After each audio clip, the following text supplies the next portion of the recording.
Oh my gosh, we're back. We back in the building. I cannot believe it. We're back. Season 2, Into Me I See. Hi, George. We have a second season. Are you kidding me? I'm so happy to be back here. Yeah. Like, honestly, I think it's been great to have that time apart and that time away. I vividly remember, like, when we made the announcement. Yeah. I think I was filled with, like, embarrassment and shame. I was like, oh, we're not seeing this through. And then now that we're sitting back here, Yeah. I realize how important it was. I mean, I'll speak for myself, but how important it was for me to step away. And we're going to get into that today. Yeah. Yeah. But just absolutely delighted to be back here with you. Yeah. And I'm actually, that's funny you say that feeling of like, this feels like it's coming to an end.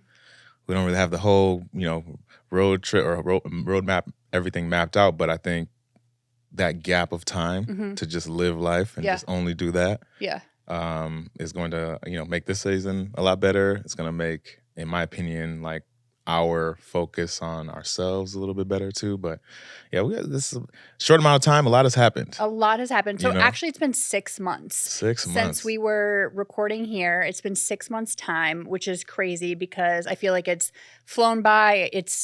But it's also, there's a lot of stuff that has happened, like we said. And we are back for season 2. That being said, we do have a little housekeeping. So we want to be back for season 2, and we want to do a full season of 18 episodes. We have a lot of good ideas. Yeah. And we also need our listeners' help. We're so excited that they're back listening, or if this is your first time listening, welcome. Welcome. Yeah. It's going to get real. George and Allison, it definitely gets real. And we are going to do a crowdfunding campaign to get help from our listeners. Listen, we're not trying to like make money on our podcast. I'll be real. This is just a very honest passion project for us. Yeah. And we love our studio. We love our studio manager. Shout out. She's the best. Yeah. But that takes our resources, right? So give us your money. No. Okay.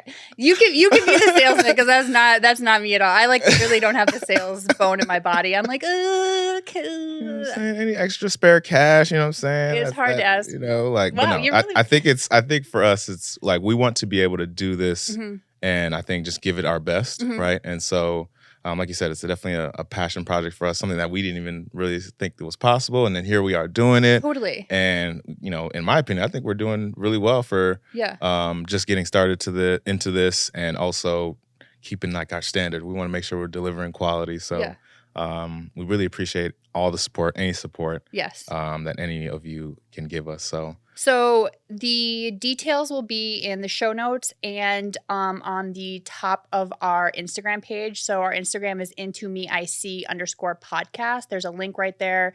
Please go check it out. If you can't contribute financially, which George will be. It's okay. Yeah, it's okay. It is definitely okay. But just give us a shout out or follow us on social media. Again, we would really appreciate that. And that's all the sales pitchy I have in me. I can't. Yeah, let's get into it. Okay, so 6 months ago, I was down bad, I'll be honest. And I think what's really interesting about reflecting back at that time is I just didn't know really how bad it was. I think I operate very high functional. And so it's very easy for the people around me because it's very difficult for me to ask for help. I really don't let a lot of people in my internal world. If you are in my circle is a handful of people. Yeah. And if I don't let you in, I will be functioning at a level that you probably that you're not privy to what's going on. And I had these feelings of my life just wasn't working. And that sounds like really heavy and it felt really discouraging to me. I think we had gone through the first big round of COVID and there was a lot of things that coming out of that, I think we all felt changes. Yeah, for sure. To our values, what was going on in society.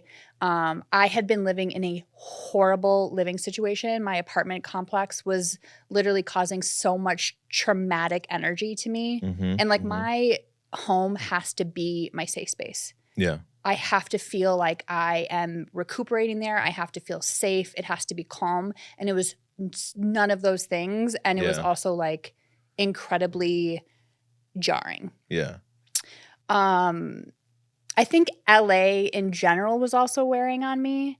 I find it very, it's hard to go out in public here. Yeah. I tend to be a kinder person than I would say the general population here. I like manners. Phrases like "excuse me" and "pardon me" or "thank you" are part of my normal vocabulary. Right. Not so much here. It's Not so much here, and it really just started to weigh on me. Also, I was like, I wasn't drinking a lot, but I definitely was using going out as a way to just forget about stuff. Yeah, yeah. And that got just to a place that I just didn't really like the decisions I was making. I didn't like how alcohol was making me feel. I couldn't stand to be hungover. Like I was hungover for like 2 days, and it just like what are you supposed to do with life? Yeah, yeah. And then I think also, and this was kind of, I was already making these changes. So I had this plan that I was going to leave LA. Okay. And I'd packed up my apartment, I'd put it in storage, and I didn't know necessarily what was going to happen. Yeah. And I just kept following that instinct that I needed to kind of like shut it down and like clear my slate. Yeah. And now I've had this beautiful time of 6 months to analyze that. But in that moment 6 months ago, I had no idea what I was doing. And if you listen to the episode with Abigail Eyre, the tarot card reader, she had talked about this for me. And she's like, you're going to go experience a lot of different things, and we'll get into that. Yeah. But it definitely was this feeling of I just can't be here and it isn't working. I think that's, well, first of all, like that's awareness on a different level. Yeah. Because I think a lot of folks, they would, especially, moving to a place like LA, there's a lot of pressure to make that move successful and to seem like you're having a good time here. Yeah. And to seem like things are going your way. And to have that moment of like, well, no, actually things aren't going my way. Actually, I'm not comfortable here. Actually, I need to make a change. For some, for whatever reason, it could be you're not, financially ready to do that. There's a career kind of situation that's keeping you in one location, and then you're not able to give yourself the space to deal with what's going on. So I remember when you were telling me about this, I just kept thinking to myself, well, this sounds very heavy, and I hope you're intentional in terms of giving yourself the grace to just, it's okay. Like it's I know you're perfectionist. I'm determined. Yes. Get it right the first time. Yeah. High A+ quality. Yeah. And that's also a lot of pressure. A lot of pressure. And once you're able to see, okay, this quote unquote pressure isn't really helping me in my life, and I need to take a step back, right, and just look at things and assess things so that I can be more like myself. Yeah. And I was on this like roller coaster that I felt like I just like couldn't get off of, and I was like, enough is enough. I'm just not doing this anymore. I think ultimately too, the really big tipping point as I was making all of these changes to leave LA, there was an egregious betrayal from someone that I really cared about, and that was so destructive to all of the things that I was trying to navigate, and incredibly painful. And when I say betrayal, I mean, when I said inner circle, it's those people who I give my heart to, who I mean, I feel like that you know this about me, but like, you call me any time of the day, I've got you. But I give that attention and I give that care to the people around me who I think really deserve it. Right. And that is very vulnerable of me. And I don't do it very often. So when I do it, I really have this ask of like, take good care of me. Yeah. Take good care of me, Yeah. you know? Yeah. And I think what happened from that fallout is like I also tried to lean on another person who just wasn't able to show up for me. So it was this like domino effect of like, honestly, my world just felt like it was falling apart. And I was just so exhausted, and I was so like I had lost like my passion for life. And I think that that's such a hard thing for me to relate to because I'm such a passionate person. Yeah. Like I literally feel like one of my best qualities is like my vivaciousness. Like I always am like, well, yeah, like bring positivity, energy. Yeah, like what's going on, like and it really like I've was able to, you know, go into my therapist. I was like, I don't recognize myself because I'm usually the one who always has goals, who you know, wants to go and do these big things. I've done a lot of things in my life that I'm so proud of, like big things. And I'm like, I don't want to do any of that. And I don't care. And that was really, really hard for me to recognize within myself. Wow. Yeah. Okay. We'll take a break real quick for a second. I just remembered that my alarm is going to go off. So I want to be able to stop it now.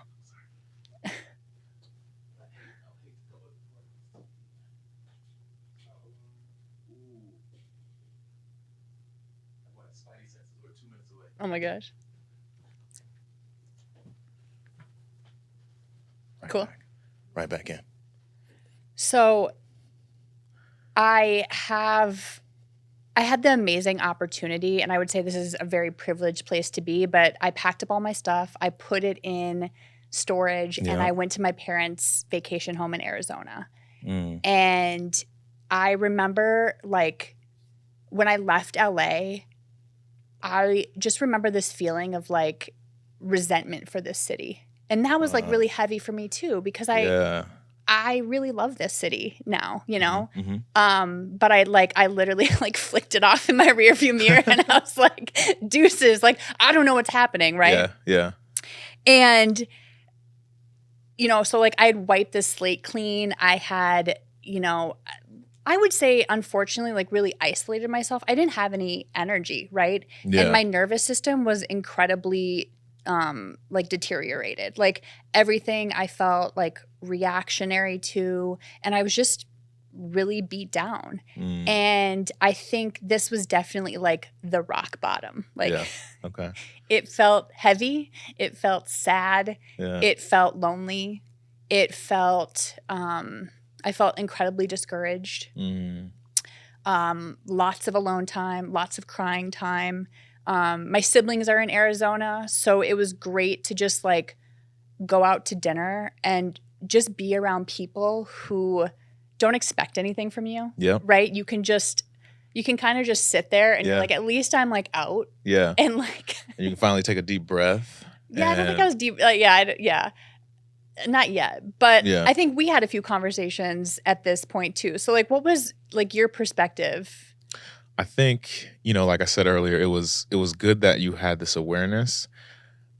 I had a good amount of sadness. I was like, because again, I feel like when you first experienced LA, I was like, hey, you got to make it out here. Come on, like it's gonna be fun, right? like most people try to convince everybody to move, but it's also hard here, and it's especially hard if you're doing it in an isolated situation where you don't feel like you have a good support network.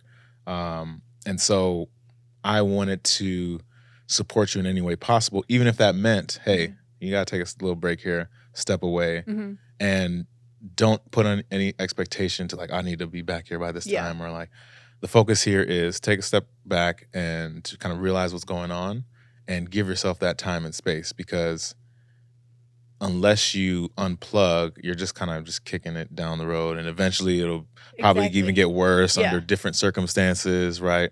But I also remember that, you know, even though, you know, being around your family can be comforting, but it can also be stressful, especially if some of your family members aren't really able to like connect with you on like what's going on in life and things like that. So it can kind of feel that isolating feeling again.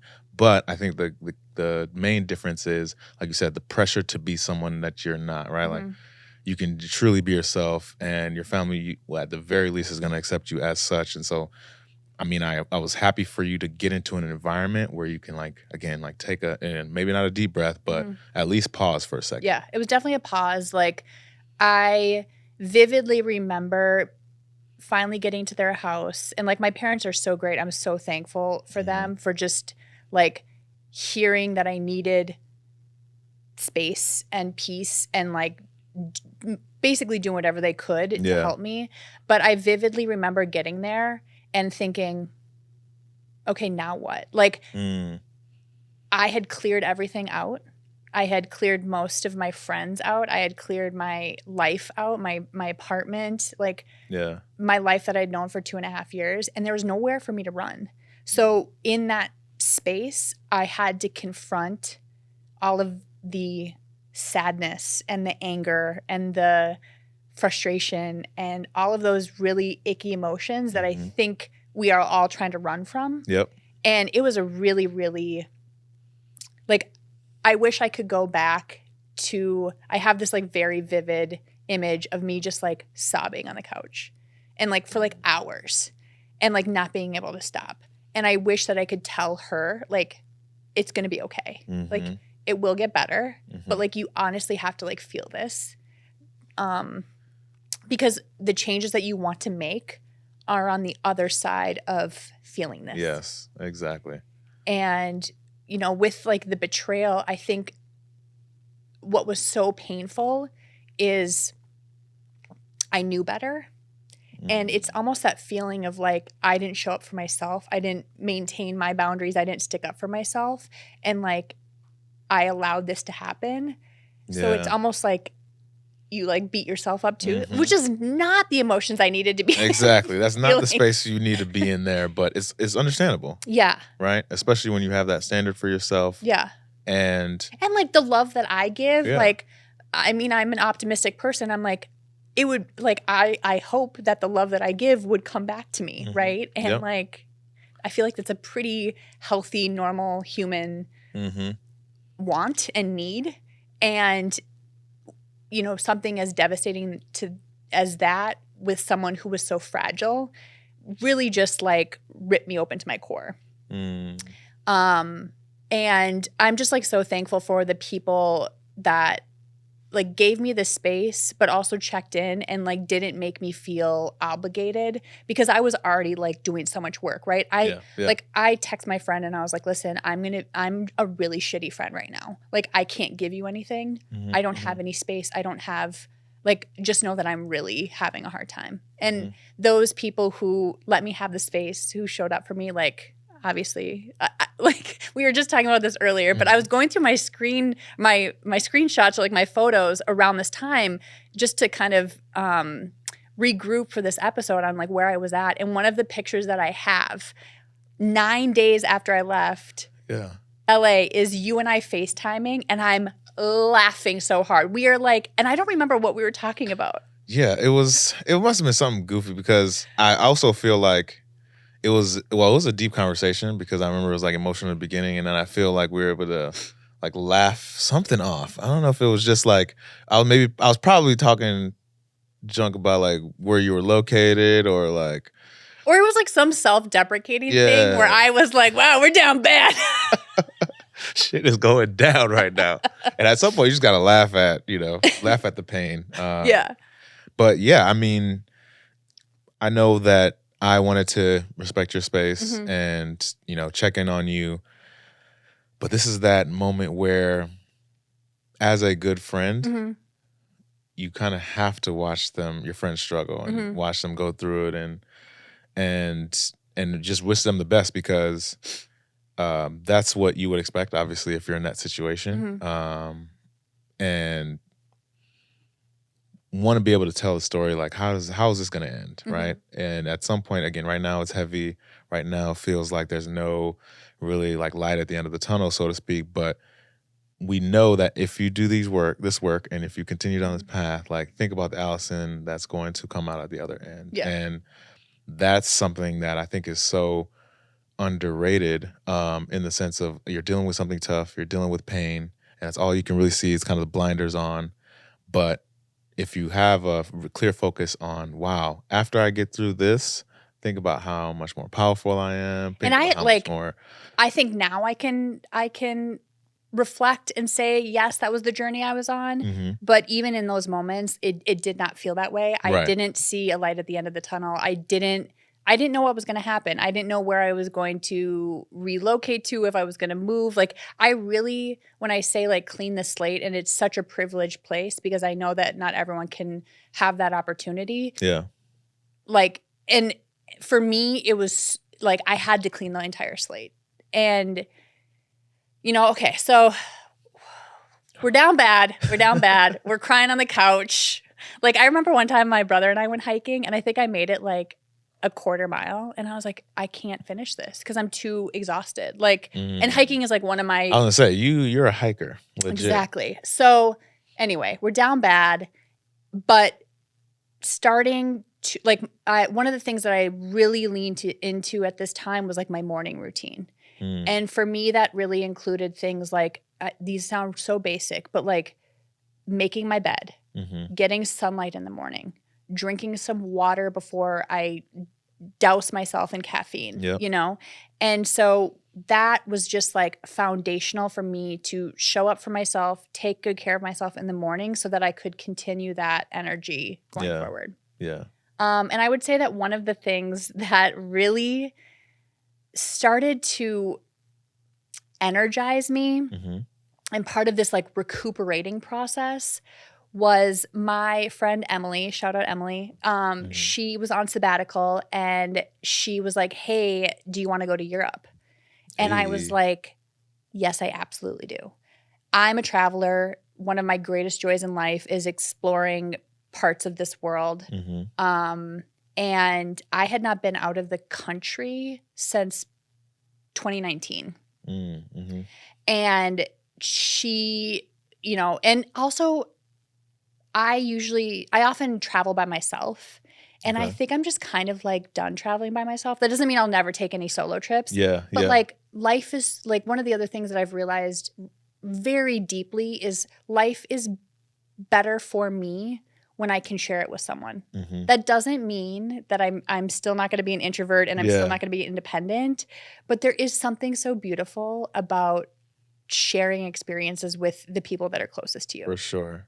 So when she said, let's go to Europe, it honestly was this like ignition for me to have something to be excited about. Yeah, something to look forward to. Yeah. And I dove into this. I was planning my outfits. I was like, day by day, huh? Matter of fact, you probably had the breakfast outfit, lunch outfit, dinner outfit. We had spreadsheets.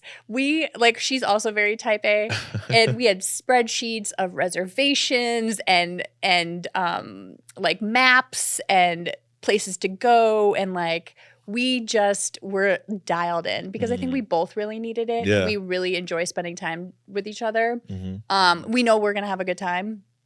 And so that was one of those things that just was like, oh, that feeling of like, oh, I can get excited about something. Yeah. So I absolutely leaned into planning that. And I think what's also really important about this time is that in this recuperation stage for me, I also got to spend time with my family. I went to Wisconsin and spent time with my family dog, and I spent time with my niece and nephews, and just having that connection.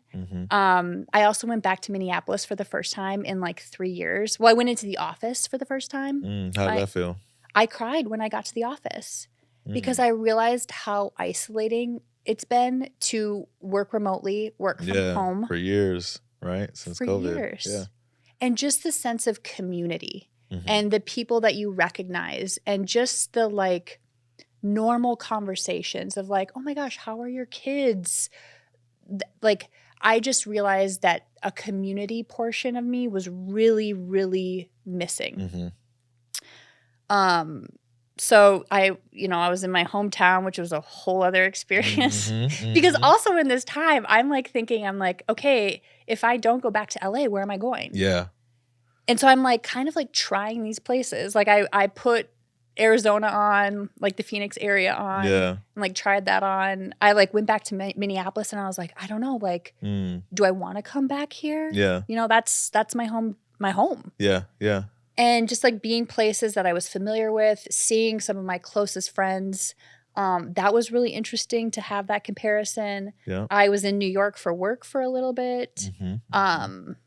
Still a place I would never move to, but what were some of the reasons or things about these places that didn't, at least at this point when you kind of had some time to spend and focus on yourself, maybe had a clearer picture on where you're leaning? What were the things that were like, oh, nope, this is why I can't? Or okay, so no disrespect to anyone who lives in these places, because I'm like happy for you, not for me. Okay, so like let's just clear that. Okay, but for me, for Arizona, I like Arizona because of the hiking that you can do there. Yeah, it's just too damn hot. Yeah, like it honestly, some degrees every day. It's like no. It's like although there's topography, like there is mountains, I just really like LA and like how it's so like green and there's literally mountains and ocean. Yeah. And just like the variety of the scenery. Yep. Like when I compare contrast, I was like, oh, that's what I like about LA. When I went to Oshkosh, Wisconsin. I know. Listen. Oshkosh. Is that where they made the kids' clothes? Yeah. Oshkosh, Bagosh? Yeah. What y'all know about that? Yeah. But it's funny because I went up to a spa up in Green Bay and like it's right next to Lambeau Field. And so like all of these, like I was like a diehard football kid. I don't know if you know that about me. But I was like obsessed with the Packers when I was in. Oh, really? Yeah. Like obsessed. Yeah. Like when I'll say, gotta give me a story. Gotta give me something. When the Packers won the Super Bowl in the 96 season. Yeah. Okay. There was 2 TV guides that got released when they won. And one had Reggie White on it and one had Brett Favre. And I took my like Huffy bike all around Oshkosh, Wisconsin because the Brett Favre one was sold out everywhere. So I got the Reggie White one. And then I went to like 7 drugstores to get this like Brett Favre TV guide. I didn't even read TV guides. Right, like I needed the commemorative. What were you about to do with this TV guide? Okay. You know what I did with it? I made a commemorative box when the Packers won. And on the front of it, I put, "You might be number 4, but you're number 1 in my heart." Get out of here. What? I was upset. So it was like, dang. But just like being back there, kind of that like childhood whimsy and like reconnecting with your inner child. I ended up getting pictures from my parents' picture books. Okay. When we used to print pictures, you know? Albums. Oh my God, yeah, albums. And just like looking at myself and okay, this one's gonna just wanting to make her proud and wanting her to be happy and wanting her to like live her dreams and showing up for her.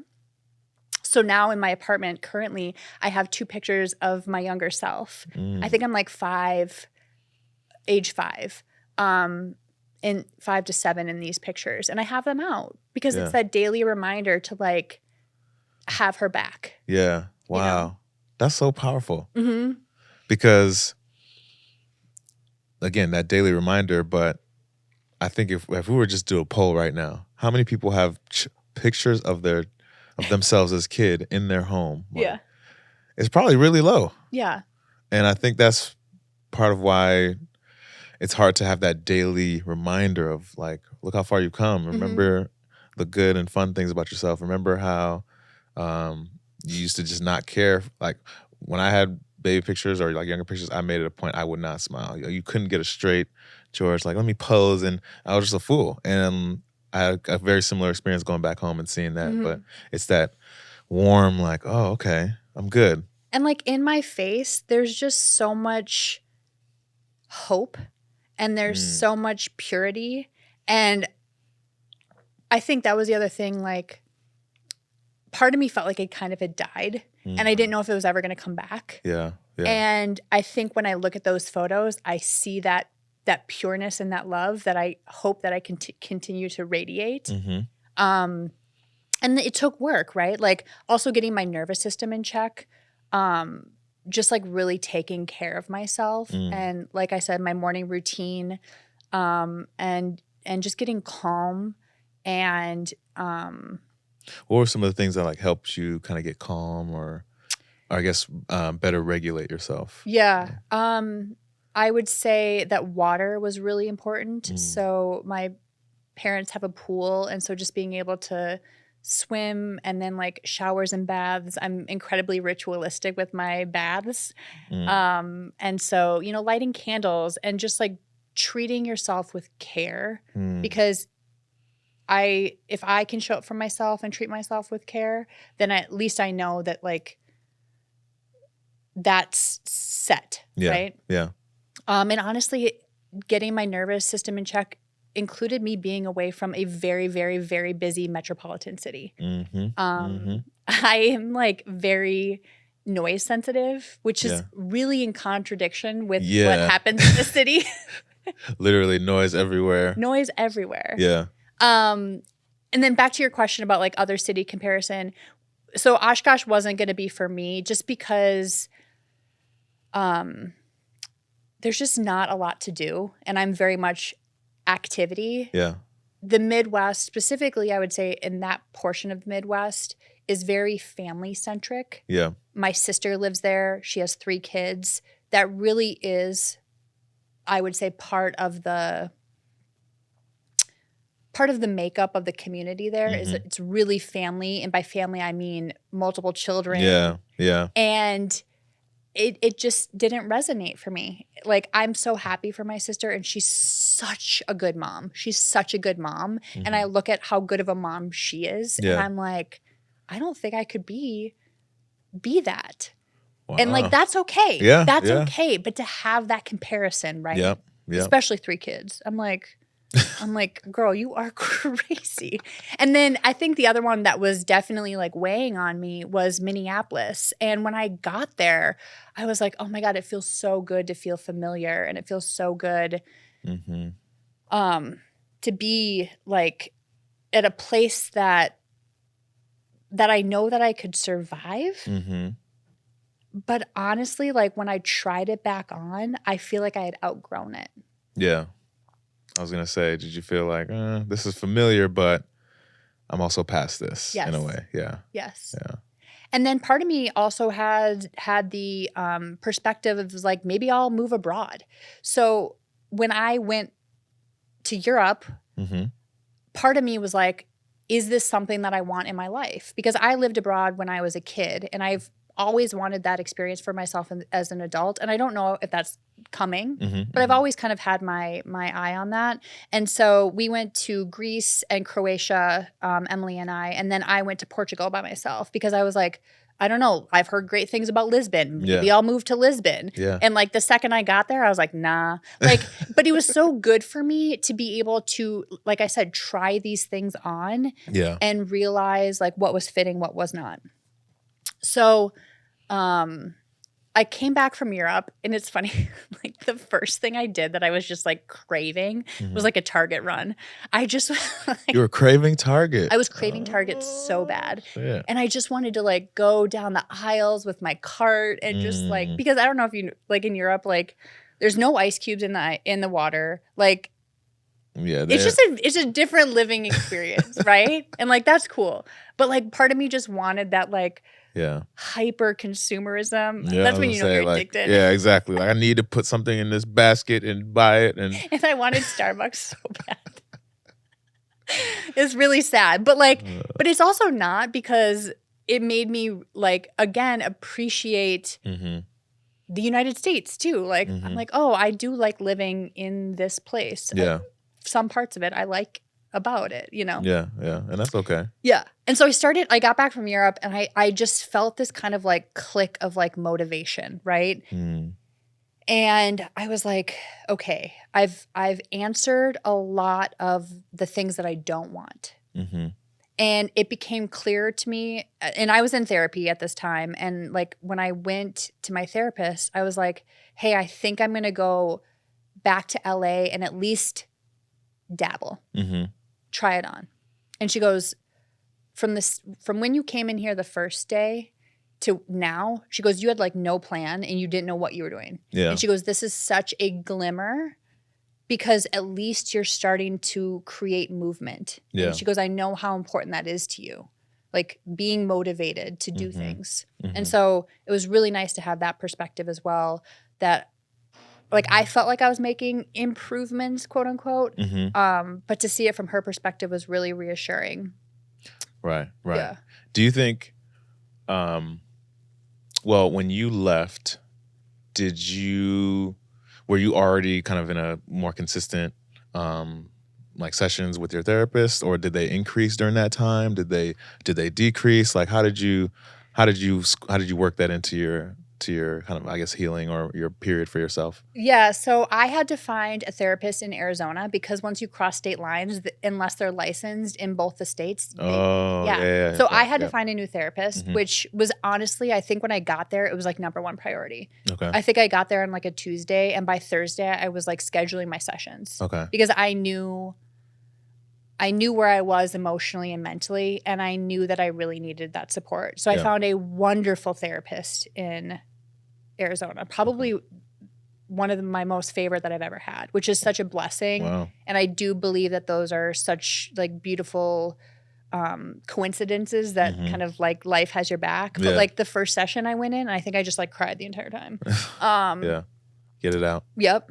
But just having that like space for someone to witness you and see you and not have any expectations is, again, go listen to our episode on therapy. But like, but I mean, it's so much, it's needed because like this is difficult stuff, right? And like anything else that is related to your body that you may not be as knowledgeable about, like there's experts, there's individuals who their job is to help you work through things. So I'm glad that you were able to get on that. And I also know there's like you gotta have to kind of feel people out, but when you're in it, it's like, dang, you got to figure that support out real quick because, you know, quote unquote, each day matters, right? And each interaction matters. But it's even more important that you're on that path and you're taking those steps to really work through it. What was the kind of moment that gave you the confidence to kind of like go from, you know, I do want to go try it back on, right? So I don't really know what to do. I don't really know where I want to go. What was the thing that kind of switched it to like, yeah, okay, I'll go try that back? I really don't think it was any like one moment. I think it was the culmination of the data that I had collected. Okay. And I think one of the things that I also needed to improve on in this time was being patient. Patience is my biggest opportunity. Always has been. I mean, it comes with some positives. I'm incredibly discerning, and I can make decisions, and I stick to them. Yeah. But sometimes that means that I'm rushing. And so for me, it was that culmination of all the information that I had gathered from like the last 4 months or so. So like it's the places I had visited. It's the people I had interacted with. It's being away from LA and realizing the value of the things that this place does have to offer. Yeah. And so when I came to that realization, it was easier for me to start putting those building blocks together because I had the information that I needed. Yeah. And you're not like, you have the information. And I was in no rush, right? Like my parents were like, stay as long as you want. Yeah. Like we've got you. Yeah. Like, you know, there was no urgency. And so without the urgency, it made me feel really confident in being able to do things methodically enough. Yeah. That felt right for me. Got you. So kind of the perfect mix of things. Also, oh my gosh, you know this as you've been to my apartment recently. But like one of the things that I realized when I like on my plane ride back from Europe, I was thinking, okay, I was like, what does my life look like back in the U.S.? Because I'm going to be in the U.S. and I think I'm going to be back in L.A. What does that look like? And I had spoke to like community, and what I realized in my I wrote notes. I'm like, what do I want my life to look like? And one of the things was this sense of community and having a hobby. Like I had been a swimmer my whole childhood. So like I started swimming competitively when I was 5. And I swam all the way through high school. So I'd always been part of a community in addition to my school system or my friends or whatever. Exactly. And then in my early 20s, I had I think I'd gotten into the gym. So I had that community. And then in my late 20s, I got really into cycling. So I was part of a cycling club in Minneapolis. Yeah. And I realized that it doesn't necessarily have to be athletics, but I really do like having dimensionality to what I spend my time on. And I was like, I think what I want to do is take up golf. And it sounds kind of funny because it's I don't know. It sounds. You are a legit golfer now. Yeah. So I'm talking about form is on point. You got outfits. But what's so funny is my ex-husband tried to get me to golf.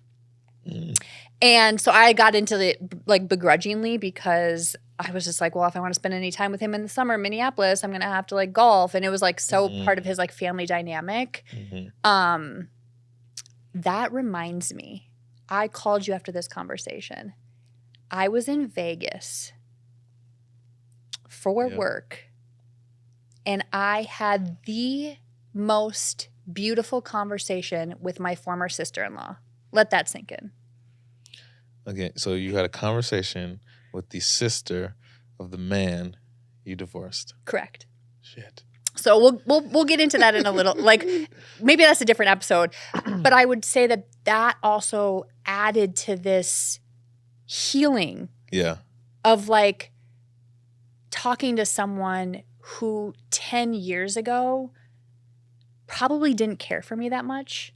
And the fact that she showed up and was so open to talk to me, and just the healing that I got from that conversation was honestly probably one of the most beautiful experiences that I've had this year.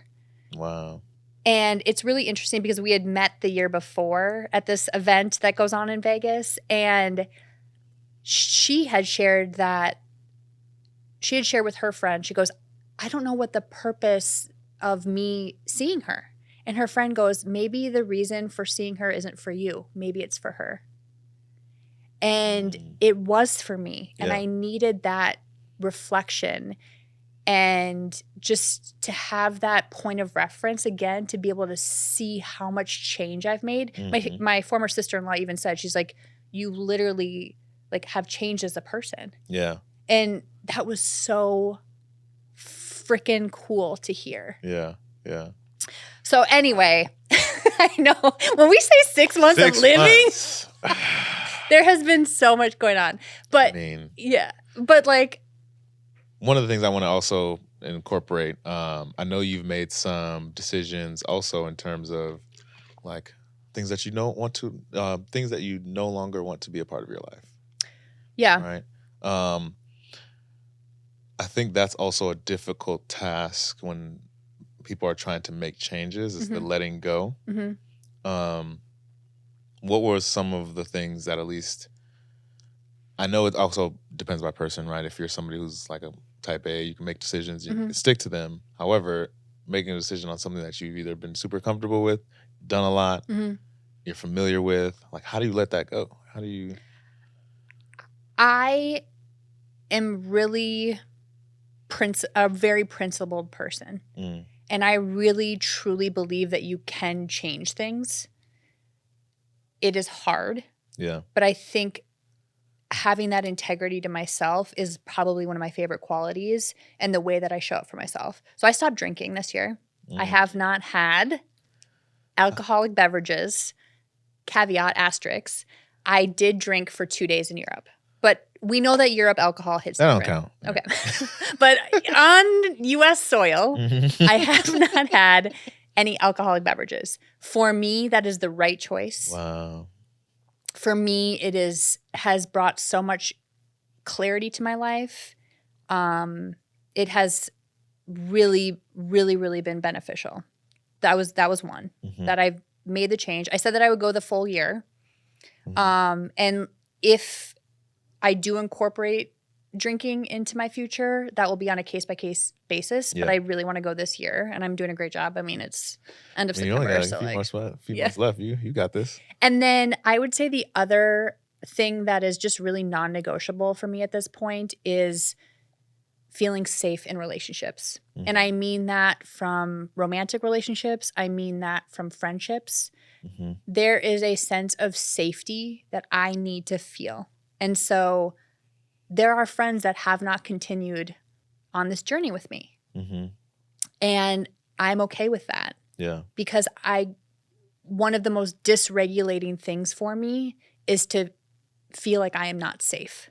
Mm-hmm. And what safety looks like for me in my relationships, friendships, romantic, is that you have my back, that I can tell you things. Yep. And there's a sense of reciprocity. Mm. I mean, that's one of the things that, you know, I admire about you, and one of the things that I'm trying to kind of incorporate in my life is to be able to like set those boundaries and really cut out things that don't serve you.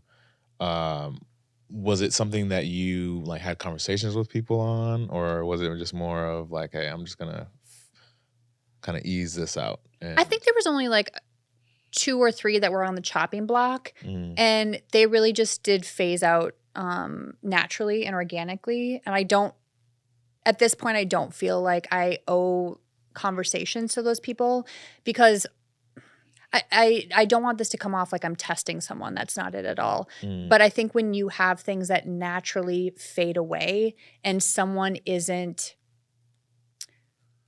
making an effort to re-enter or show up, I think that's very indicative of how they saw the relationship to begin with. Yeah. So for instance, like I have a friend, an acquaintance from Minneapolis who has given me time, and he literally DM'd me. He's like, hey, you ready to hang out? And like, it's as simple as that. Yeah. Like, he didn't make me feel bad about, you know, quite frankly, like ghosting my life. You know what I mean? Like just a level of acceptance and a level of like, hey, I could sense that you're going through something. Like, I'm ready when you are if you want to chill. And what I think is so important is 2 things. One, when you cut the toxicity out of your life, and when you cut some people out of your life is going to seem boring, and your phone is going to be dry, and it's going to feel, you're going to have this like sense of like, oh, where can I get the hit? Where can I? It's an addiction. It's an addiction to like the ups and downs, the roller coaster. And if you can ride it out and not give into it, it's going to feel so much calmer. And I forgot the other one, but I mean, that's really like, that's it though. Like, like it's going to seem dull. And I think we're so addicted to. We need the hits. We need that. We need the hits. I try in the crazy. morning to not look at my phone for the first 30 minutes so that I can get grounded in my day. Yeah. But yeah, safety really, really is important. And so ultimately, what's so crazy is I decided to move back to LA. And I did it intentionally. So I sublet a place from a friend. And for me, it was about finding the right apartment and the right space for me. And I was going to take my time. I literally said, you know, you have 3 months to sublet if you need it. You can go and look at a bunch of apartments, try on some different neighborhoods. And ultimately, what's so funny is I literally live 8 blocks from my former apartment. I live 8 blocks from my former apartment. But what feels so good about being back here, about being like in my life now, is I have made all of these deliberate decisions. My life doesn't look a whole hell of a lot different than when it did when I left, which I think is so interesting. But I've truly decided and let in the things that I want. So like, I have these mornings now where I'm like, I am doing all of the things that I love and I'm happier. You can find me at the driving range 3 to 4 days a week. In there. It is so. I mean, you were the first person I saw when I got back to LA. I literally, this is how George and I. This is why you're my homie. I think I like got here at like 1, and I think we were like having dinner by like 5. Yeah, I was and even that was too long. I was like, George, where you at? Went to go. Oh, and that's the thing too, because I wanted to really get to one, obviously welcome you back and congratulate you from the work that you did and you're still doing. But it's also inspiring. Like, dang, watching somebody make a deliberate decision that's not easy, take time for themselves, like come back to a space, watching that whole arc it's inspiring, but it's, for me personally, it makes me take a look at myself too. Like, wow. So it's possible. Okay, so think about the last time that I took time for myself, and if I got to sit and think there for a long time, it's like, oh, okay, good signal, good read. And then I think now I'm more like excited to like what's next for you, right? And you know, you got your hobbies and things that you're lining up, but I think you're going to just move through LA and move through your space. One, with obviously more confidence in knowing what you want and what you're willing to allow around you, but I also feel like you're by spending so much time on yourself, you're kind of detached from expectations, right? And that allows you to, again, like just be more present. And it's in a 6-month span, right? Like, we're not talking about a lot of time here. And I think sometimes these decisions, like, wow, it might be a year, it might be 2 years, who knows when something is going to feel better again.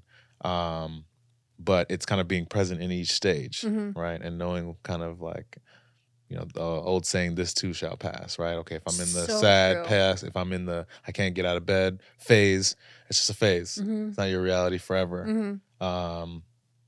Like that's inspiring, and I'm just so proud of you. It's been amazing to watch. Appreciate it. What do you think has been the biggest, we'll end on, what do you think has been the biggest change in AQ 6 months ago to now?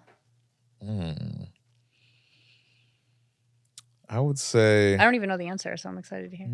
I think a couple things. I think you are getting more patient. I do. I can speak to that for sure. That's the best thing I've ever heard. Yes, you are getting more patient for sure. But I think you're also,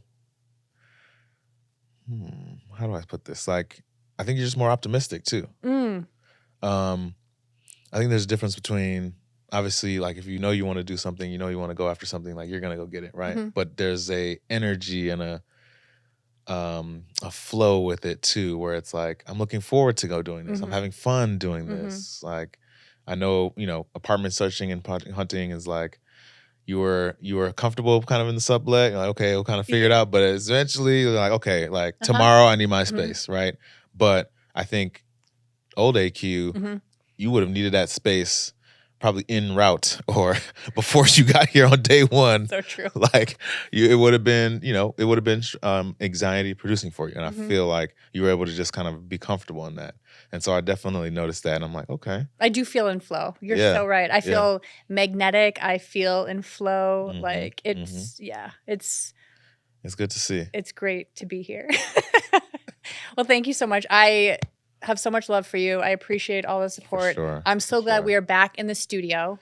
Back in the stew. And please visit our Instagram. Yep. And go check us out. We have, like we mentioned earlier, some platforms that we're, you know, asking for some support. If you feel like any of these episodes resonate with you, whether you want to, you know, listen to them or share them with anybody that you know. Yeah. Share with your friends. Share with your friends. We really appreciate it. And, you know, we are also a work in progress in terms of being vulnerable, being comfortable talking about these things. But I think a lot of the feedback since we started has been really positive. And I think it's kind of given us a little wind in our sails to keep going, even if it's hard things, because that's real life. Got to keep going. Peace. For sure. Peace out, y'all.